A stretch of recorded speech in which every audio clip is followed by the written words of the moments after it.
Hello everyone. So we are discussing previous year questions of the chapter Organisms and Populations and the topic Populations. In today's session we are going to discuss a short answer type question of 3 marks which was asked in the CBSE Board All India Examination 2016. So the question is A part, name the two growth models that represent population growth and draw the respective growth curves they represent. B part, state the basis for the difference in the shape of these curves. C part, which one of the curves represent the human population growth at present?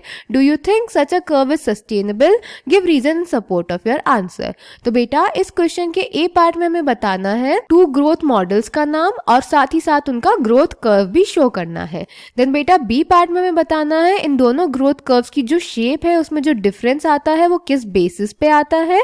और C part में हमें बताना है at present human population कौन सा growth curve show करती है और क्या ये ग्रोथ कर्व सस्टेनेबल है, उसके लिए हमें रीजन देना है. So let's check the answer. तो बेटा दो ग्रोथ मॉडल्स है हमारा exponential and logistic growth model. Exponential growth model show करता है बेटा जे शेप्ड कर्व जिसकी इक्वेशन होती है dn/dt is equals to rn और लॉजिस्टिक कर्व शो करता है बेटा सिग्मॉइड कर्व जिसकी इक्वेशन होती है dn/dt is equals to rn k minus n/k.